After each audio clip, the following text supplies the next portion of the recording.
Welcome into the Blogger Bowl Week 8 preview, picks, odds, predictions, all that good kind of stuff. Dan is rocking his Texas shirt today. I don't want to say it's a boring pick.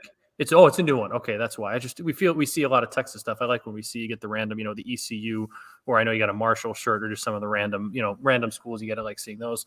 I'm still rocking my Notre Dame gear. Have to support Texas is on this. Texas is in our list of games this week. How can I not wear Texas? Oh, that's fair. I keep forgetting about that. This is the one they released after the Oklahoma game. This one they specifically new release after they beat Oklahoma. So I had to buy it as soon as they launched it, and I got it, and I'm going to wear it. Here's the conundrum, though. I've been wearing the orange Bevo one for every game this season, except for the Alabama game. I wore a non-home field shirt for. But I've worn the Bevo shirt for every other game, and they've played reasonably well. So I don't know if I risk switching it up. No, you don't risk that, especially not going into a ranked-on-ranked matchup. That's a crazy person decision, Dan. You can't change up shirts now. Fair enough. I'm very big on the belief that what I wear controls my team's destiny, and I think I have an immediate effect on that. So I'm with you. You got to keep rocking the same shirt, especially if the one time you wore it this year, it was a loss. It was a good loss, but one that you could have won would have been one of the biggest upsets ever, or not ever, but in recent memory. I wore a black shirt with an orange Longhorn logo on it because I thought it was going to be Texas's funeral. It didn't turn out. No, it wasn't. It didn't turn it. They still lost, but it was very much not a funeral. It was almost the weirdest coming out party in a loss you could possibly ever have. But we should probably get to this week's slate, which we talked about on Tuesday. Last week we were treated to an awesome one with ranked on ranked top 10 matchups in just about every window. This week is not exactly that. Still some worthy matchups we're talking to, but outside of those couple ranked on ranks, we don't have too much going on. No, it's a pretty stinky slate. I had ESPN.com open, so I'm looking ahead to next week, and it's a little bit better. There are some interesting games. I don't want to get too far ahead, but one thing I will say as a preview for next week, I think the brilliance about the Georgia-Tennessee game this year is that Georgia plays Florida and Tennessee plays Kentucky the week before, no bye week or anything like that. So that's a pretty awesome thing. Georgia had 2 straight byes because I believe they're off this week and they played Vanderbilt last week. Yeah. So my brother's a UGA grad. Before we launch into this week, I'll tell you this quick story. My brother's a UGA grad. My sister-in-law does not watch sports at all. She only watches the Olympics. She loves gymnastics and figure skating and that kind of stuff. She was a gymnast growing up and all that kind of stuff. But she doesn't watch anything else, completely ignorant of any other sporting stuff, which, whatever. So they took their sons, my 2 nephews, to the Georgia Vanderbilt game this past week because, it's a less intense game. So like a good one for kids who are, we're taking my niece and nephew to Notre Dame UNLV this week for the same reason. Pretty easygoing game. Exactly. So they went, and my brother texted us afterwards, and he said, Claire said that right before bed, she sighed and said, I just felt bad for Vanderbilt. So there you go. Anyway, we will jump into the slate. It's a reminder that Vanderbilt has scored the most points against Alabama in the history of college football. Don't feel that bad for them. They have that going for them. The original Southern college football powerhouse. Vanderbilt football was so good in the early 20th century. It wasn't until like the 1980s that they had a losing record all time. Nevertheless, we'll jump into this week's games. I just put them in chronological order because, there's not like a barn burner one I think we're as excited about as any of the ones really from last week. So we will start with the noon window. We will start with number 14, Syracuse at number 5, Clemson, a noon kickoff. Clemson, a 13.5 point favorite. The total is 49.5. What are your thoughts here in a game that Clemson probably just needs to handle their business? Yeah, my thoughts were I hope this was a night game because I thought if this was a night game, Clemson might win by 1 million and it might just be kind of fun. I think the noon start gives Syracuse like a sleepy chance because I feel like the times Clemson gets caught at home by lesser teams are usually those noon, 11 o'clock start because their noon starts there.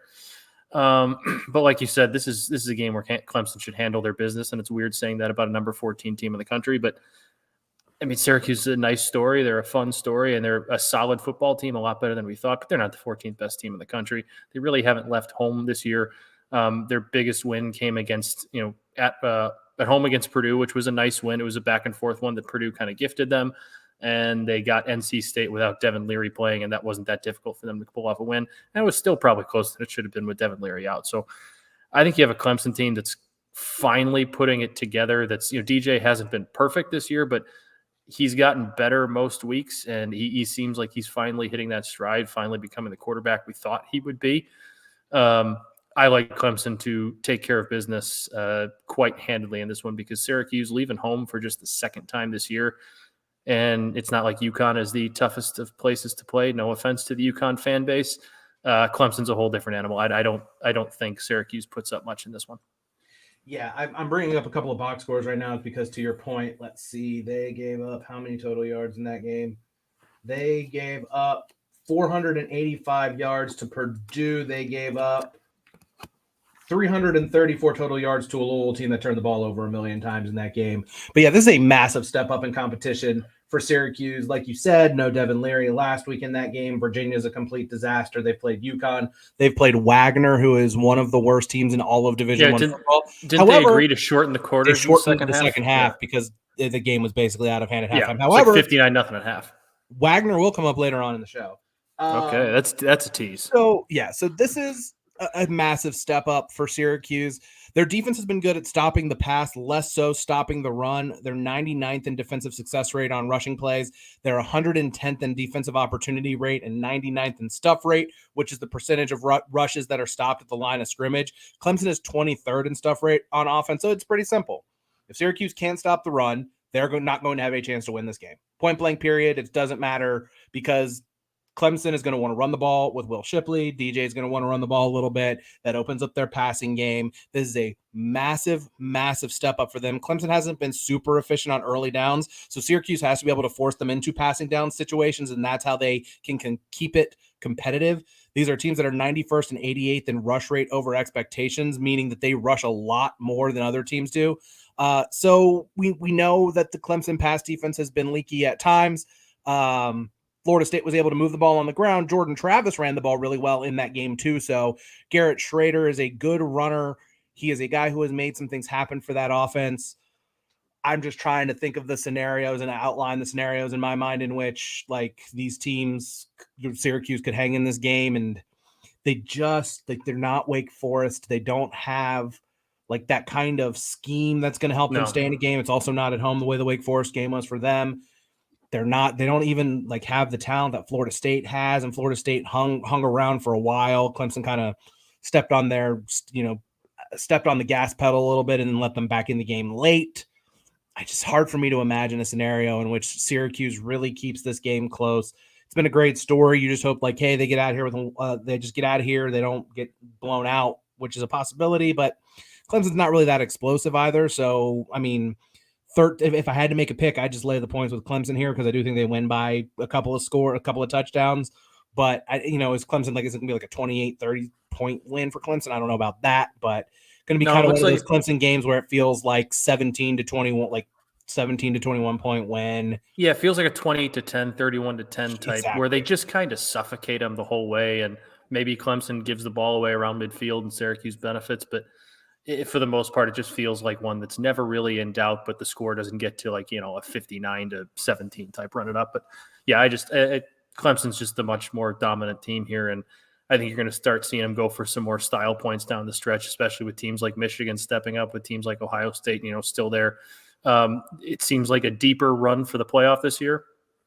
And with Clemson being in the ACC, I think they're going to want to try and step on some throats a little bit more. So I like those. I don't think that 13.5 point total was big enough. I don't know if I agree with that necessarily, just simply because Clemson runs the table, they're going to be in the playoff. So I don't think that's fair. That's fair. I was probably going to save this rant for another time, but this is what I like to call scenario season with an S. Oh my God. I was going to say, I almost had to turn off. I was listening to a couple college football podcasts. I had to just turn them off because what if this happens and this team beats that team? It's like, guys, it doesn't matter because these are all just fake scenarios that won't happen. Right. It's like what happens if Georgia beats Tennessee and then Alabama beats Georgia and Ohio State's undefeated and Clemson loses a game and Michigan loses to Ohio State by a point and UCLA has one loss and TCU has one loss. And it's just like, guys, this is going to end with Ohio State, Georgia, Clemson, and then Alabama, Michigan, or somebody else random. Or Tennessee, whatever. Yeah. Moving on. Speaking of big games in the Pac-12, to me, this is the best game of the day, at least on paper. Very excited for Number 9 UCLA at number 10 Oregon, a 3:30 kickoff. They have to stop. It didn't happen last week, but by and large, they need to stop putting the best games of the day on in the same window as Texas. Nevertheless, Oregon back down to a 5.5 point favorite. The total 71.5. It got up as high as 6. back down to 5.5, at least at FanDuel today. What do you think? What are you looking forward to? What are your expectations in a big game at Autzen Stadium in Eugene on Saturday? Again, I think we touched on it a little bit on Tuesday, but I'm excited to see UCLA on the road. I mean, they've been really good this year, but those big games have all come at home. The Washington game came at home. The Utah game came at home. I'm excited to see them get tested in a hostile environment. Obviously, it's been a long time, but Chip Kelly is going back to his old place, and I know he's been back there before, but like it's actually a game that kind of matters now. It's a top 10 matchup, and the last time Oregon had a big game at home this year was the BYU game, and they just absolutely came out and shut down BYU on the ground. I think BYU's leading rusher had like 28 yards on 10 carries. UCLA is going to want to run the ball with Charbonnet, with Dorian Thompson-Robinson, and it's going to be a matter of can they run the ball? Can they do it in a hostile environment? And if they make Oregon play their game, I like UCLA, but Oregon's shown that they can stop that run when they have to, especially at home. So I think it's a pretty darn good battle of strength on strength there. Exactly. I wrote my number one note here is Spider-Man meme, exclamation point. If you know the Spider-Man's pointing at each other. UCLA 6th in success rate, 2nd in quality possession rate, 89th in defensive success rate, 80th in defensive quality possession rate. Oregon 2nd in success rate, 1st in quality possession rate, 102nd in defensive success rate, 109th in defensive quality possession rate. So basically, these are two teams that are very good in controlling the game on offense and have had issues controlling the game on defense. Now, Oregon's numbers are a little bit weird because at least defensively, they have the first game of the year against Georgia, which is a really, really tricky spot for them, obviously. Yeah. And then since then, most of their other games, they've been in situations where other teams are chasing the game, with the notable exception of the Washington State game where they did not play well in that game early. We're very lucky to cover that game, let alone win it. Oregon has been the better offense at finishing drives, but UCLA has been the better defense at keeping teams out of the end zone. Oregon's 100th in pass efficiency defense. Now, again, teams have passing the ball on them because they have to, because it's been, because that's what the game state dictates. But the Oregon secondary is still a little bit vulnerable. At least they have been on the field. So DTR's throwing ability is going to be vital in this game for UCLA. But it's hard for me to see. I say that a lot. It's just going to be such an intense environment in this game. UCLA, like you said, going on the road, not necessarily even like a short trip up to Oregon. It's going to be a cauldron. It's going to be intense. The crowd's going to be raucous. One of the best places to play in college football. UCLA's had an amazing season, but we haven't really seen them face adversity against a team that they shouldn't beat. Like, they faced adversity against a good South Alabama team, but South Alabama shouldn't be beating UCLA in the Rose Bowl. Just shouldn't be happening. Utah, they were ahead most of that game. They were ahead the entire game, but they were at least had most of the game. They had the lead, and Utah was kind of chasing it in the Rose Bowl. Yeah. They absolutely handled Washington in that game. This is going to be one of those different situations. And if Bo Nix doesn't turn the ball over, if we get the good Bo Nix, which he's been for the most part this year, BAU, it's tough for me to think that UCLA is going to win this game. That's kind of where I am on that. I'm not going to say it's tough for me to see UCLA winning this game, but I agree with what you're saying. Like, we will learn how good of a team UCLA is by how they show up. I mean, they haven't gone and won on the road yet, but they haven't really been presented that opportunity. They were at Colorado. I think was that their only true road game this year, at Colorado? Yes. Maybe. Yeah, their only road game was at Colorado, and this was before Carl Durrell got fired. Yeah. So I'm excited to see how they handle that environment, because this is Dorian Thompson-Robinson has been there for 15 years, it feels like. Zach Charbonnet is a guy who is at UCLA now, was at Michigan. He's got a bunch of big game experience. They have some guys with big game experience and tough spots on the road. I'm interested to see how they handle that road environment. And I think you have two similar-ish quarterbacks here that can throw, but do their best throwing off the run, like most quarterbacks do, but these two especially, and they can use their legs. For me, it's going to come down to really jumping out on a limb here. Which quarterback takes care of the football better? Which defense can steal a turnover? If Bo Nix is taking care of the football and Oregon's running the ball well, and all they're asking, obviously they're going to ask him to throw 30 something times probably. But if a lot of those are play action, a lot of those are going off the run game, Oregon's going to be in really good shape to win. Same thing with UCLA. If UCLA is able to take care of the football, Charbonnet is able to get it going on the ground early, and Thompson-Robinson can throw off that, UCLA is going to have a good chance. So it's really two teams that are going to try to do the exact same thing, and it's going to come down to, I think, which defense can take the ball away once or time at a critical moment. I think that is a very, very fair assessment. Great Moving on. uniform game too. Great uniform game. I haven't seen what Oregon's combination is this week, but I'm sure we will find that They're out. all solid, and UCLA's roads are just fantastic. UCLA Both UCLA's uniforms are fantastic. One of the best looks in college football, no doubt. Moving on to the next one, I will go first here, as I am wont to do. Yeah, this is your game. I'll just chip in at the end. Number 20, Texas at 11, Oklahoma State, 3:30 p.m. Texas is a 6.5 point favorite. The total down to 61.5. I try to bring you really smart, really well researched, nuanced opinions on this show. So here's something that I saw. I want Texas fan here. No, I'm going to bring you objective, just research that I've done via other people on social media. And can we get both? Can we get objective Dan and fan Dan? We get both? Well, here's a very, very important statistical thing that you want to keep an eye on for this game. Texas football is 8-1 in their first game played following a Taylor Swift album release dating back to 2006. Taylor Swift's new album Midnights comes out at midnight, I'm assuming tonight or tomorrow, at some point tomorrow. So that is another opportunity for Texas to win the game. That is obviously, I'm being sarcastic about that, but I saw that and thought that was funny. All right. I believe in the voodoo magic like that. There's something to it. There's something to it. So, okay. So here's the thing. Texas was a 1 point favorite when this opened. The total was 65, I believe. Texas is out to 6.5. The total has dropped to 61.5. And both of those numbers are correlated for a couple of reasons. First and foremost, we talked about it the other day when we were going over the lines. The line movement indicates to me that Spencer Sanders is not going to play. Gunnar Gundy is the backup. So we're probably going to see a Gundy's kid. I'm assuming it's Gundy's kid or someone related to Gundy. I would hope playing so. Quarterback for Oklahoma State in this game. If not, expect Spencer Sanders to be limited.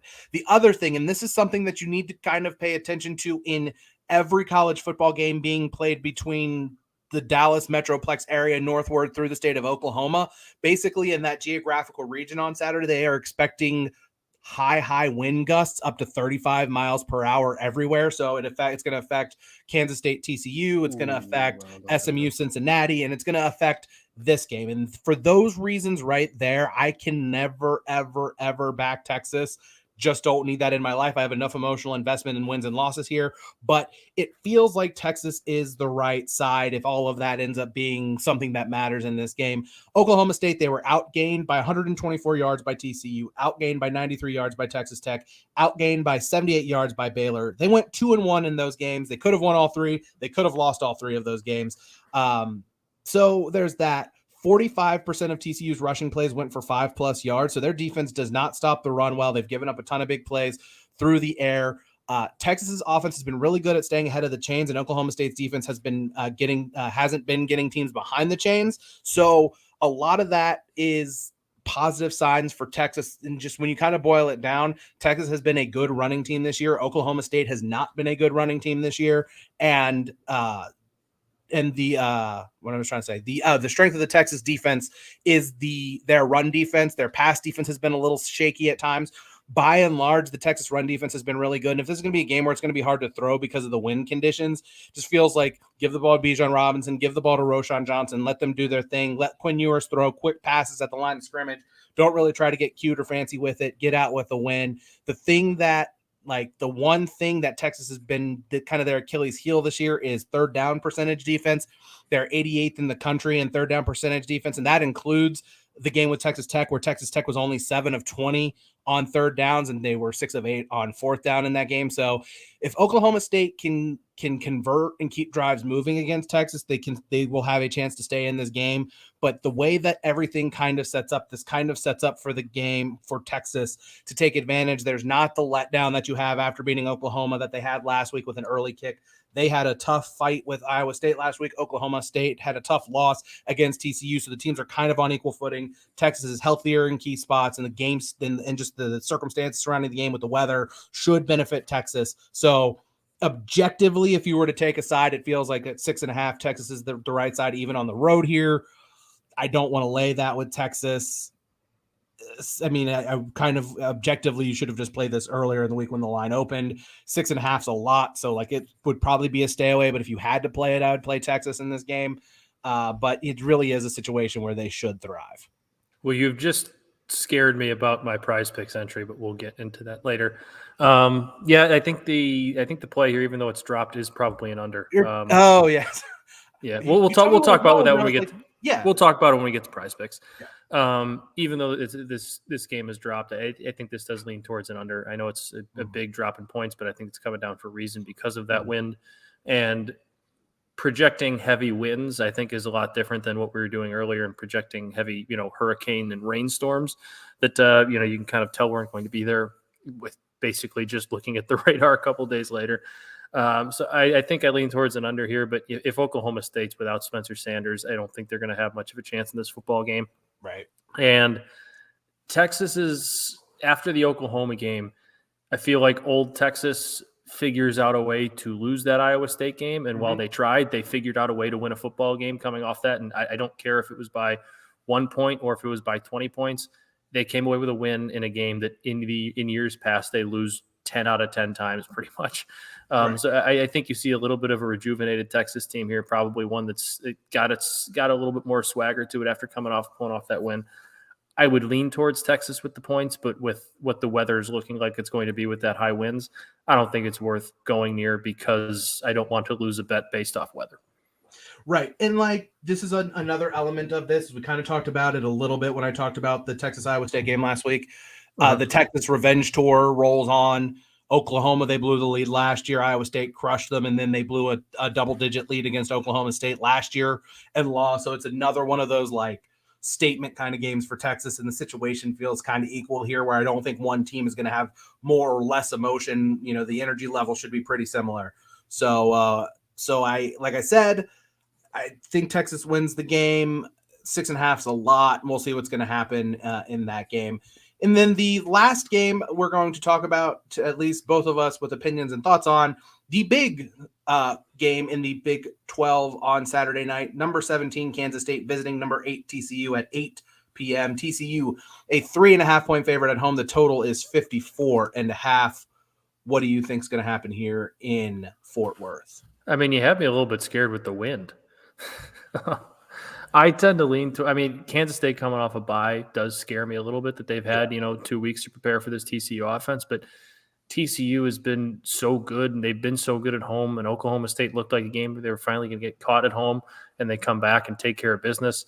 That offense is just firing on all cylinders right now, and the defense has been good enough, especially when they've needed them to be good enough later in games.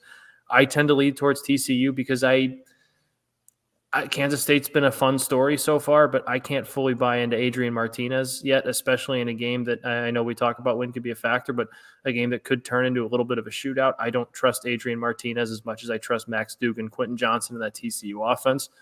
I tend to lean towards TCU here. The 3 and the hook scares me, but I think if I had to pick a side, that's probably the one I'm leaning towards. I just think they're the better football team, even with Kansas State coming off that bye. I don't have a pick on this game. I would actually be opposite you if I had to make a pick here with that hook. Kansas State's all or nothing on offense. They are not efficient. They're 77th in EPA per play and 87th in offensive success rate and 95th in quality possession rate.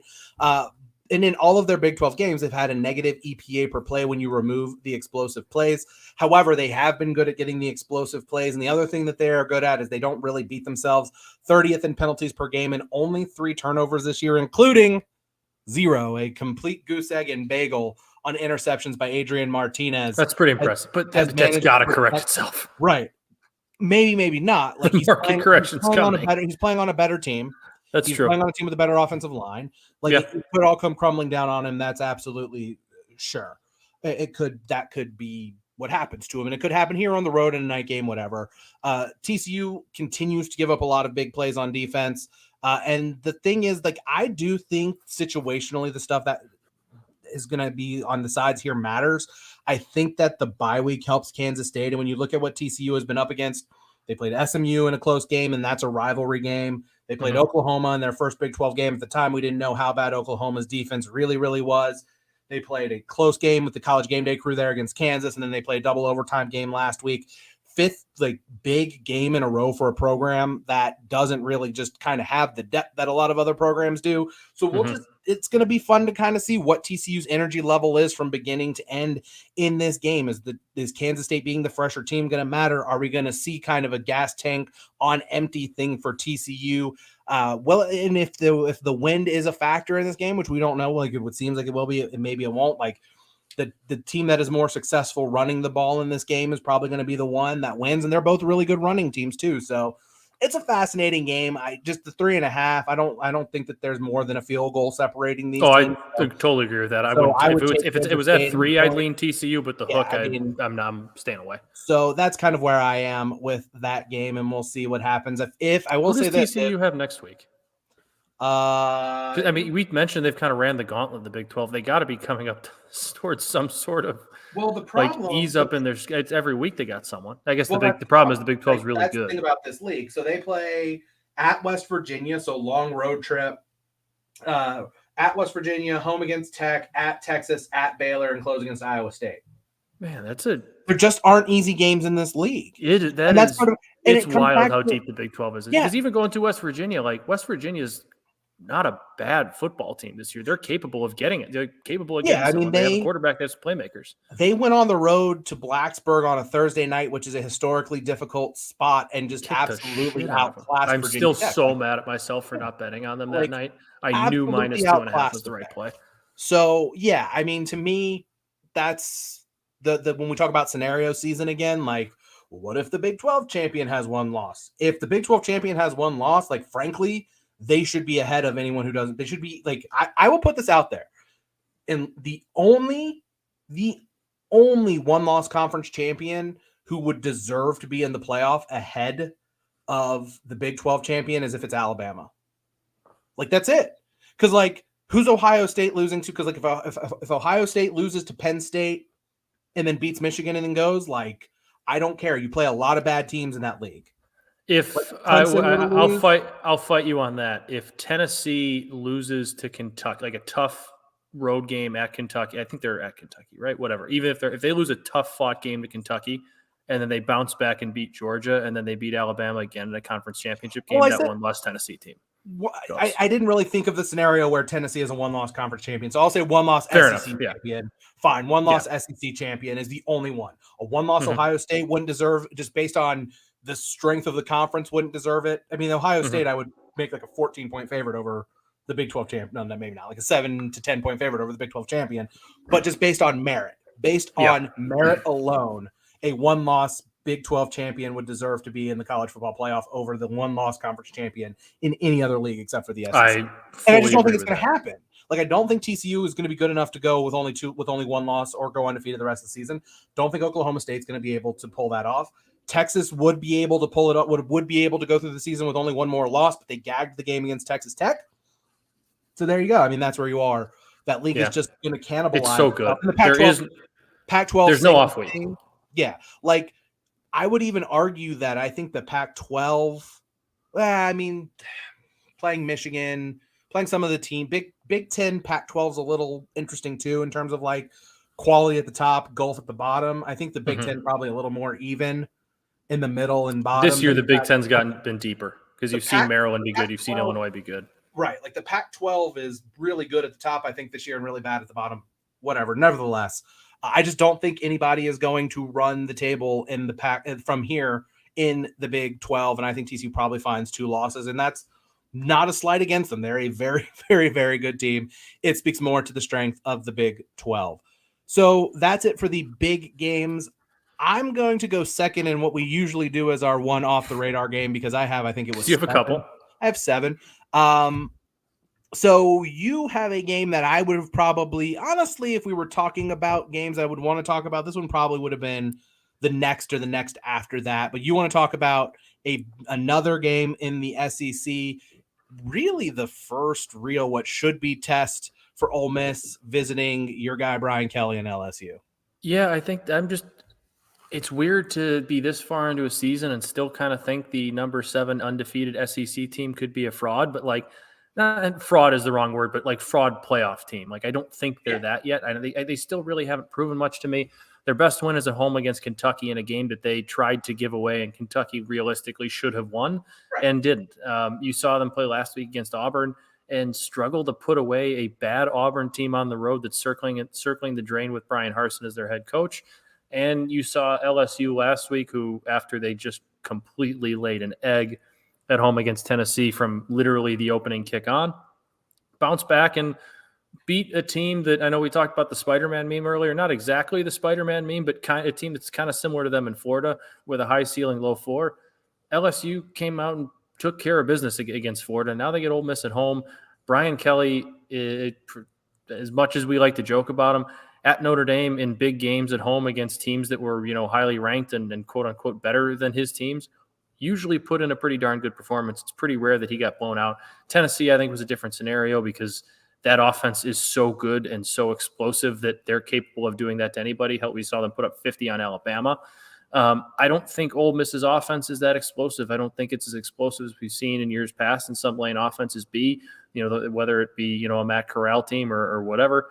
I think we learn about Ole Miss this week, and it's odd to me that LSU is a favorite, but I think that's Vegas kind of telling you something. So it's one that I'm staying away from betting, but it's a get the season back on track game for LSU after a nice win against Florida. Like, you can kind of, this is a win that, puts you back in the we can still have a successful season area realm if you're Brian Kelly in that program. And for Ole Miss, this is another kind of show me moment that now if they go out and win a close game that they don't look all that good in again, I'm probably still going to not believe that they're very good, but it's another chance for them to prove themselves in a tough environment against a tough SEC opponent and a good head coach. Yeah, so here's Ole Miss's schedule up to this point. Troy, who's a decent Sun Belt team. It's fine. And they did not play great in that game. They played Central Arkansas. They destroyed Georgia Tech before they fired Jeff Collins. They played Tulsa to an 8-point game. They won by 3 against Kentucky. They beat Vanderbilt pretty handily. And then they had the game with Auburn that you mentioned. Here's how their season ends this year. At LSU, at Texas A&M, bye week, versus Alabama, at Arkansas, home against Mississippi State. Good luck trying to figure out what's going to happen. Like you said, we don't know anything about this Ole Miss team yet. We really don't. We're going to find out plenty over their final 5 games of the season and 3 really tough places to go play on the road, and then Alabama at home. And then if you ever feel confident about what's going to happen in the Egg Bowl, then you're lying. Then you're wrong. Yeah, you're lying. So like you have no idea what's going to happen. So we're going to find out a lot about them. That's another 3:30 game. That's kind of one that I wish was a noon game, just in that noon window, so that I could have eyes on that game, because I'm probably not going to be able to watch a ton of that. I'll try and keep eyes on that one for you. Yeah, I'll have UCLA, or I'll have a UCLA. I'm gonna have UCLA on the small screen because I got to watch the Texas game. I'm excited. Right. We're going to the Notre Dame game, but just kind of the kids can't really, the kids won't be able to sit there for a whole game. So we'll tailgate a little bit, go for the first half, and then so you can see with the big clock behind me, I'm up my parents' place in Michigan. It's only 45 minutes from Notre Dame's campus. Oh, nice. So at halftime, hop in the car, get back here, and we'll be back in time for the second window. The second quarter of the second window. What time is the Notre Dame game? I think it's a 1:30 Eastern time game, so we should be totally fine. It's either 1:30, 2:30 Eastern. So at the worst, be home for the second half of that second slate, and then all the night games. Love it. So for my off the radar this week, I'm doing what I call the FCS grab bag, because there are no other FBS games that I really give a shit about this week. And there's a really good slate of FCS football, and I'm just encouraging everyone, if you've got a second screen, third screen, check out some FCS football. I have 7 games written down. I'm not going to go over all of the details about all of them, just let you know that some of these are happening. There's one really stinky game that I put on here, and that's tomorrow night at 7 p.m., Long Island at Wagner. I just put this because Wagner's lost 26 straight games. But but SP Plus has them projected to win this game by 2.7 points. These are basically 2 of the worst scholarship programs in FCS. So, hey, look, we root for teams who haven't won in a long time to win. Hopefully the Seahawks can get a win there. At 3 p.m. on Saturday, Campbell at Jackson State. 2 former NFL defensive backs as head coaches. You know who Jackson State's head coach is. Campbell's coach is Mike Minter. He played for the Carolina Panthers for a long time. He's a legend at Nebraska. Campbell's program restarted in 2008 after a long hiatus. They were non-scholarship until 2018. In just their 4th year of recruiting and scholarship football, they had the 97th best recruiting class in the country, which was 1 spot behind Washington and better than Jackson State's. I mean, they had Travis Hunter, but not a whole lot else in that class to Jackson State. Campbell's class for 2023 right now ranks 68th in the country, which is ahead of 7 Power 5 schools. So in very short order, Mike Minter has started recruiting really well at Campbell, and they're located in North Carolina. We talked a little bit about this when you see teams like James Madison going to FBS, and we see Kennesaw State, which is in the metro Atlanta area, going to FBS. Georgia Southern left a while ago. App State left a while ago. There's going to be just continue to be this void in the Southeast at the FCS level. Campbell is positioning themselves nicely to maybe be the next team that becomes a contender from that part of the country. Should be an interesting game. And then a bunch of just ranked games in the Colonial. 21 Elon at number 25 New Hampshire. New Hampshire 4-0 in conference play. James Madison left the Colonial, so we're just trying to find out who's going to be the next good team coming out of that league. We have number 11 Mercer at number 10 Chattanooga. That's at 1:30. They are both undefeated in the Southern Conference with the SoCon. The South Dakota State Jackrabbits, number 1 in the country for the first time ever, and they stay in North Dakota to go take on number 20 North Dakota. So a road game and a massive letdown spot for a team that is number 1 in the country. And then in the Big Sky Conference at 3 p.m., number 5 Weber State at number 3 Montana State. And then Matt, get rid of this Pac-12 After Dark. I don't want to hear about Pac-12 After Dark because we have Big Sky After Dark on linear television. Number 7 Montana at number 2 Sacramento State, an 11 p.m. Eastern kick on ESPN2. You don't have to 11 have p.m. Eastern? Oh, so Yeah, 10:30. Okay, that's still late.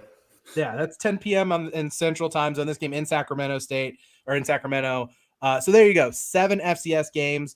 It's fun football. It's good football. It's going to be a little bit more old school than what we see in the FBS level. You're going to see a little bit more running the ball. You don't see a ton of high flying passing offenses unless it's the Southland Conference. So give FCS football a chance. You never know what you're going to like, what you're not going to like. And I think all of those games are going to be on ESPN Plus except Elon, New Hampshire, because the Colonial has a partnership with Flow Sports, which is legitimately the worst streaming platform on the planet.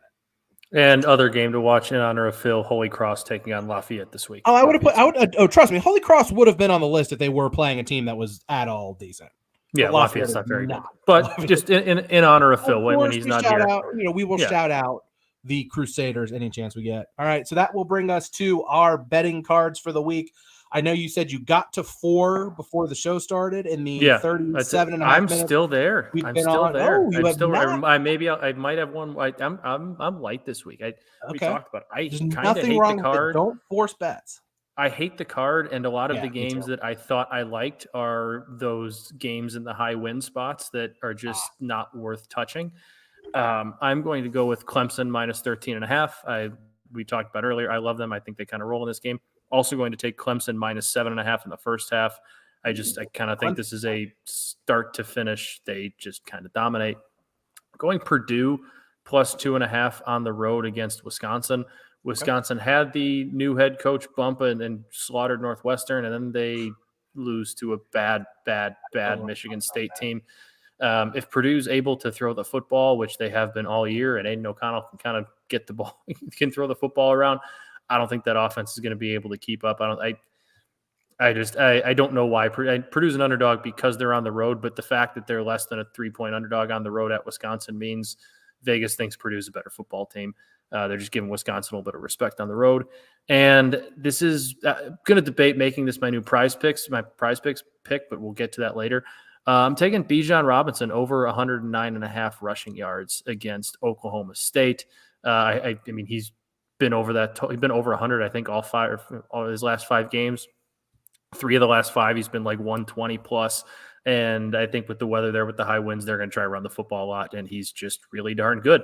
So I'm going to take his over 109.5, and that's my card. It's 4. I feel dirty not having more picks, but it is what it is.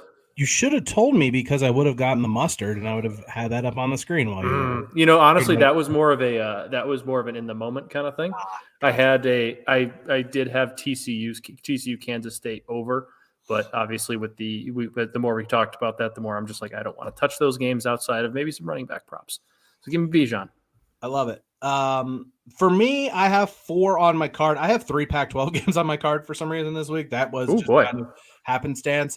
I will say I'm interested to hear which ones. I really wanted because I to had have one I was flirting with. an Iowa. I really want to have an Iowa team total under, but I think it was like 9.5 at DraftKings. I was like, well, that's not I'd happening. still take the under. Probably, but there might be garbage time involved in that Yeah. game. I will say this before I get to my card. If we could just watch, I tweeted it the other day. If the game was normal, like Ohio State defense versus Iowa offense, that side of the ball, but when it was Iowa's defense versus Ohio State's offense, and they did like a spring game scoring where like Iowa got points for every stop they got, like that would at least make that game interesting. I'm interested to see Ohio State's offense against the Iowa defense. Best offense in the country against probably the best defense in the country, one of the best, at least metrically speaking, the best defense in the country would be awesome. Iowa has zero chance to contend in that game because they can't do a fucking thing on offense. Anyway, this is a principal play. I told you I don't like UCLA going on the road for the first time into a place like Oregon, so I'm going to lay the 5.5 with Oregon at home. Arizona State is at Stanford. Stanford's a 3-point favorite, and I know home field advantage and whatever, but like they don't have much of a home field advantage. I've been they to a don't Stanford really have game. much of a home field advantage, and they're coming off of a big win. You talked about this one. This was one I was the one I was flirting with too. So I'm taking Arizona State with you. Add it to my card. All right, Arizona State +3. Like this should be a pick 'em probably. Like there's nothing between these two teams. And then give me the Washington team total over 32.5 at Cal. I know Cal's defense can be decent, but we've seen Washington kind of be able to move the ball on everybody they've played this year, and I just don't think that Cal is going to be able to put up a ton of resistance there. So I like that one. And then my last one, I'm going to give you a bit of setup for this. My final one on the card is the Wyoming-Utah State game. And I have this on my card kind of because of this reason, but not really. Matt, we almost got the transfer portal weirdness game of the century in this game. Love those. Wyoming's quarterback, Andrew Peasley, was a graduate transfer from Utah State. He grad transferred from Utah State because Utah State has a pretty good quarterback named Logan Bonner. Logan Bonner's been hurt, so they were playing their backup against Colorado State. Their backup suffered a concussion against Colorado State, so in came the third stringer, Levi Williams, who transferred from Wyoming to Utah State. He started a bunch of games for Wyoming last year, was great in their bowl game, and then transferred to Utah State because his girlfriend's a volleyball player at Utah State. So he left a school where he was going to be a starter to go be a third string quarterback because his girlfriend went to the school there. Unfortunately, Levi Williams hurt his ankle also in that game against Colorado State. His status is doubtful. It doesn't seem like he's going to play. So we are denied the transfer portal double quarterback revenge game of the century of the week. And for that reason, because Utah State's not holding up their end of the bargain, I'm going to lay 4.5 with Wyoming at home. But I'm really just laying 4.5 with Wyoming at home because it's out of principle. Utah State is playing a true freshman fourth string quarterback in this game, which is more the reason why I'm playing this than the transfer portal double quarterback revenge game of the century of the week. His name is Bishop Davenport, and he's from Texas, and that's a cool name, and I like to back it to Texas. But, I mean, Wyoming is not an easy place to play, particularly for a true freshman fourth-string quarterback in his first career start. So Wyoming's offense is not a great offense, but, man, 4.5, I'm going to take the Cowboys in that one. So to recap, Oregon -5.5 against UCLA, Arizona State +3 at Stanford, Washington team total over 32.5 at Cal, and then Wyoming -4.5 against Utah State. Prize picks. What did Phil have? I already forgot. Did he send you a betting card, or did he just send you a He did not send me a betting card. He just sent me sent us prize pick, so that's fine.